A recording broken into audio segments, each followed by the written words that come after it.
Sport ndakubwiye icyo gihe habaye inama bihagazeho neza njye narindi kuga n'abantu bayivuyemo barimo barira habaye inama yari irimo Marcel vice president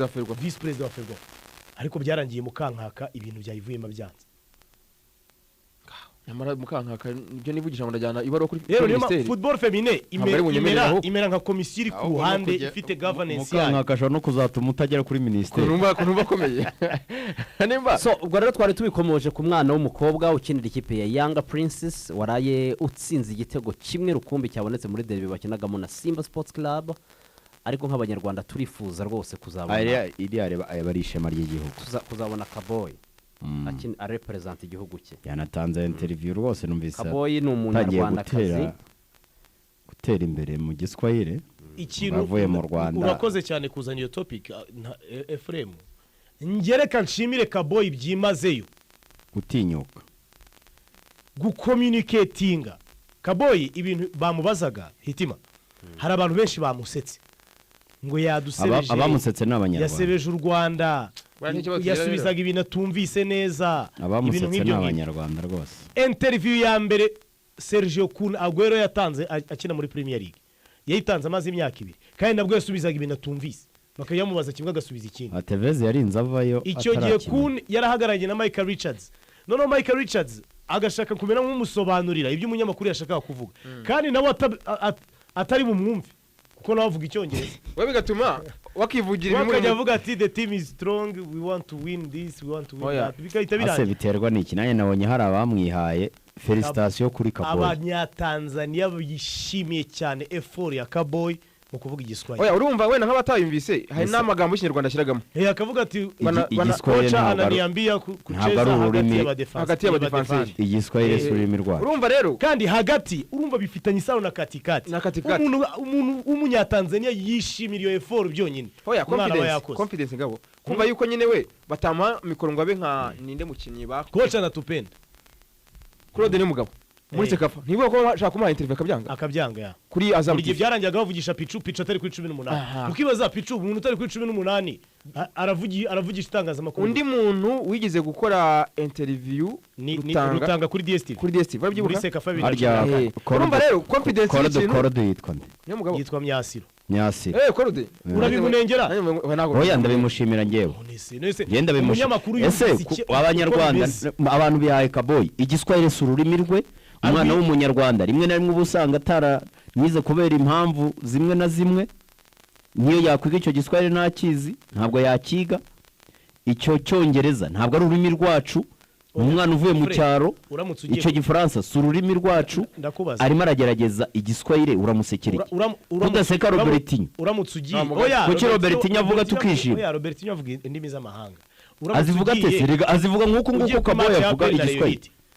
ugatunga mikrofone watara ukumva arimo aragerageza kuvuga ikinyarwanda arwana nacyo kwa kwishima ntitwatatwishima ikibazo bamwe mu banyarwanda tugira no kumva ko umunyarwanda uri ahantu batavuga ikinyarwanda agomba kuvuga akamaximiza ururimi rwaho neza ntabwo umunyarwanda yavuga ikigande neza ntiyavuga Igiswahili neza ntiyavuga Igifaransa neza ntiyavuga n'icyongereza neza kandi abantu bose ntago babarizi ahantu hamwe no mu buryo bumwe ngo umuntu abe yabasha kwiexprima mu cyongereza neza ubwo rero ugiye guseka umwana w'umukobwa nk'uyu nguyu uri kugerageza kumva ikibazo akagisubiza aho ngaho ahubwo uri kwiseka wowe ubwawe nge byanshimishije rwose ntakubeshye none se abakinyi bakina muri championnat y'Abafaransa baba Latino baturuka muri za Brazil za Argentine za Uruguay za Colombia abanyamakuru b'Abafaransa iyo ushatse gukwepa ngo uvuge mu rurimi rwanyu we araguforosa kugira ngo uvuge mu Gifaransa ukivuge nabi yes ariko nyuma y'umwaka uzaba ukivuga neza Deseribi ko atakivuga uburyo akivugamo no kuvuga ngo rero na Kaboy nawe azaba amaze igihe gito muri Tanzania Kaboy nta kindi yigeze ahantu hanze y'u Rwanda ntigeze Igiswahili kukibyuza utamushimira ko coach anatupenda anatuambia yatangiye kumenya amagambo make y'Igiswahili tunatwara gikombe Super Cup ya president hari ikindi se binadutera courage icy'ingenzi si abantu bose ariko hari abantu bagira icy'ingenzi uko yitya reba muri comments abanyatanzania icyo bari kuvuga bishimye kuri bo baravuga ati kabisa mushamburi ya jatari ururimi ntawe rwakabaye debo ubundi ku bantu nabonye ba posting bavuga ngo yasebeje ahubwo nibo bari guseba biyandikisha ayo magambo iriya confidence yagize agasubiza nta ndimi baravuga ko yasebeje igihugu se none se u Rwanda dukoresha igiswahili ngo embarrassment ngo ku gihugu ngo kuba ngo nawe ubwe ngo yari kwicecekera ngo ntirirwa atanga interview ngo niba atazi akazaceceka se kugeza ryari umusitari afite amasezerano y'imyaka 2 byonyine ikindi kintu ngiye kubwira namenye ko Kaboyi ngo hari plan yuko ashobora gusinya amasezerano ya GSM yo kwamamaza amazi ya GSM azamamaza se atavuga none se azahura n'abantu gute afite company ya management ikomeye Kaboyi management ye uyirebera kuri Instagram iriho base bamufata bafite umuntu babana hariya ukurikirana iby'ubuzima bwe ibintu sinigeze kumva ngo nzarora niwe wagiye Marcel ngo niwe wabigiyemo y'amezi nk'abiri Kaboyi yamaze hari atarasi Kaboyi nzarora niwe wamukurikiraniraga kumenya yariye yaryamye akiri mu Bwongereza se cyangwa yaravuye yari arega nzarora ajya hakamara igihe hano mu Rwanda ntabwo oya Uganda ni Uganda kuko ni nawe yasezerane buri ntabwo arabona ibyangombwa byatumaza mu Rwanda nzarora ariko Uganda arahaza no mu karere ubwo nyine ariko niba ariko nge ntabwo nari nzi ko afite management ikomeye ntabwo yabona ibyangombwa bitumaza mu Rwanda ashaka kuba atarabibona mu Rwanda bitewe n'ukuntu yagiye amaprocedure abakirimo yo gushaka ibyangombwa bya ashaka kuza mu Rwanda ariko yahaza bisaba ibyangombwa se ntafite urumva ikibazo hari igihe aba yaradekaraye hariya mu Bwongereza ko ari impunzi niko yagiye rero baramutse babonye ko waje mu Rwanda bahita baba bati uri impunzi uvuye ni waje ngo agere i Kanombe yalandingaga Kampala abo uzi ko bikimeze ntago mbizi kubera ko pasiporo iramutse igezemo kashe yo mu Rwanda bahita bamubaza ati se ko wadekaraye kuri impunzi twaba tubona uvuye mu gihugu cy'iwanyu ariko ubwo nababwiraga ko umuntu yarayanyandikiye oya ntabwo bakwemerera kugaruka ibiba byarangiye yarayanyandikiye arambwira ati rwose ntutungurwe mu cyumweru kimwe cya 2 Kaboyi yatangajwe nka brand ambassador w'amazi ya GSM byaba ari byiza ako nakandi kanyenyeri kaba kuri kwinjira none urumva harimo no kwirehereza ku mitima y'abanyatanzania ubu se akiniye Tanzania mwamuveba kubera mukankaka urumva ibintu barimo bamukorera barimo baramwiyegereza ni umusitari muri Tanzania hano yahoraga muri ibyo bibazo nako n'ubu aracyabihora amavuye Tanzania araje ntabwo uri bukine subirayo ariko ahandi barimo baramusinyisha amakontaro amafaranga arimo arayabona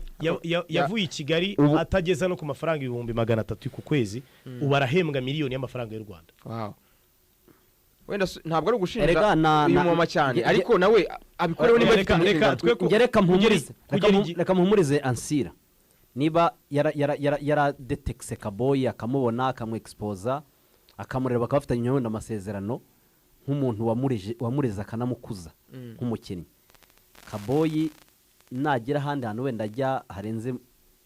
muri Yanga akaba yajya gukina nk'ahandi hantu hakomeye ashobora kuzabona amafaranga azamwibuka ashobora kuzabona none ubwenge bwa Kaboyi nabona indezo se ntibajya azayibona rwose umutima Kaboyi afite niyo wa epeni igiceri kijana cyo gutabara mukankaka byagorana nawe yarashiririye yarababaye aho uri bukijambo rya Jean Fidèle ahantu mu mujyi ahantu yari yakoreye press conference nari impari nanjye nari nahiti yari ahari muyi harimo arabyirenga yakuyemo indorerwamo gutya azirambe kandi Arinete aravuga ati tumubajije icyo kibazo muri press conference nimwe muri hotel rwose hari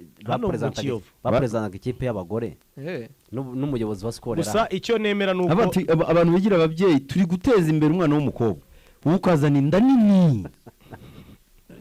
icyo mvuga nuko ntabwo kugira ngo Kaboyi succeeding mu Rwanda mu Mavubi bisaba guca mu kankaka mu mupira kuko nafite akamaro ke niba ari we bariyeri ahubwo icyo bisaba nukubahuza barebe ikibu niba ari n'amafaranga akubabahuza nge yari kintumva niba ari n'amafaranga mubereyemo abantu barambuye buryo yayamwishyura ariko twanamuteranya twamwishyura abanyamakuru hiti yagiriye akamaro yazamuye bazahora babaho nk'abamufitiye umwenda none se ntabwo yabikoze kubera ko ari amafaranga nyine umunyamakuru n'isi nyirakontara ahandi hita mu bwata ariko uribuka ko ari njye wakugejeje kuri mikoro ngo kanda kanyenyeri kanda kanyenyeri oya niba ari cyo cy'amafaranga twanateranya hari umunyamakuru nagejeje kuri mikoro umwe iyo duhuye buri gihe ni gutsengerera yarambwiye ati giye ariko atagusengereye si n'umwenda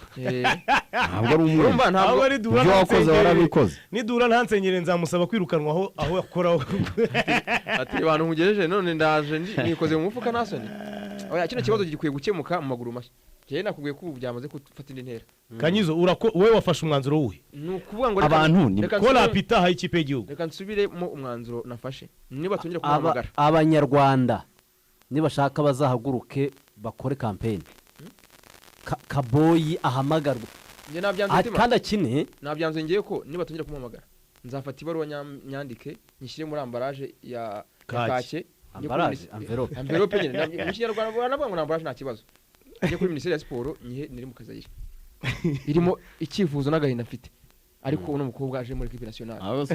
wajya ku ntego oya najya kwa Neri nukuri birababaje murabiciriye oya turi kubiseka ariko birababaje abantu nibareke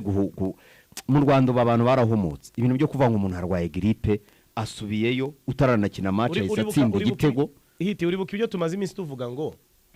niba atari nabyo niba uyu mubyeyi abeshyerwa hano dufite platform natwemerera bidusobanura ukaba wumva se ikibazo ari iki ariko uramuhamagara ngo ntabwo n'umuvugiza federation kandi kimwe icya kabiri niba kandi atari nabyo ari uburwayi koko nibatangaze burwayi iki uburwayi bwe buhoraho ariko ku Mavubi niba ari ibyo bintu bya hormone bivugwa bipimwa bite ibipimo byabyo ni ibihe yari umutoza naganira ngabo nta gucire mu ijambo hormone mu bakobwa nuvuga ngo ibyo hormone ngo byemerwa n'umuganga wa CAF kandi niwe nyine hormone ziyakina Champions League wamugani baravuga ngo ijwi ako abantu ntabwo bajya bona abakinnyi b'abakobwa bajya bari ikipe y'igihugu ya Zambia ubu ngwiri mu makipe akomeye muri Afrika abakinnyi bifite imiterere je sinzi baba ari emeriro yo kotera kure ari umunyazambiya uri muri Real yakubise Arsenal babanza ku mugoroba y'abakobwa 2-2 ya Arsenal urumva rero ni nka bya bindi twabonaga mu kipe y'igihugu y'abagabo umukinnyi yagiranaga ikibazo wenda n'umuntu muri federation ukabona asa nk'uciye muri equipe nationale uribuka bacaba mvuye kure Ngabo Albert hako byangabo byari n'akamaramaza ari umukinnyi mwiza kuri kabiri ariko ngo equipe nationale atayikinira bikazamo n'ibintu byo muri famille Ngabo Albert ntiyigeze akinira ikipe y'igihugu y'u Rwanda kuva mu 2013 kandi nibwo yarameze neza nabyo kubera umwe mu bayobozi ba federation bari bafitanye ibibazo oya ba ministeri kandi atari ibibazo byo mu mupira ibibazo byo hanze ni cyo ku ruhande byo muri famille hiti Ngabo Albert heruka gukina ikipe y'igihugu ryari habonye simba no nationale 2012 Ngabo yakiniye ikipe y'igihugu uri umunyamakuru ntigeze akina ikipe y'igihugu nanjye ubwanjye singiye ni nka 2011 Amavuba cyambara umweru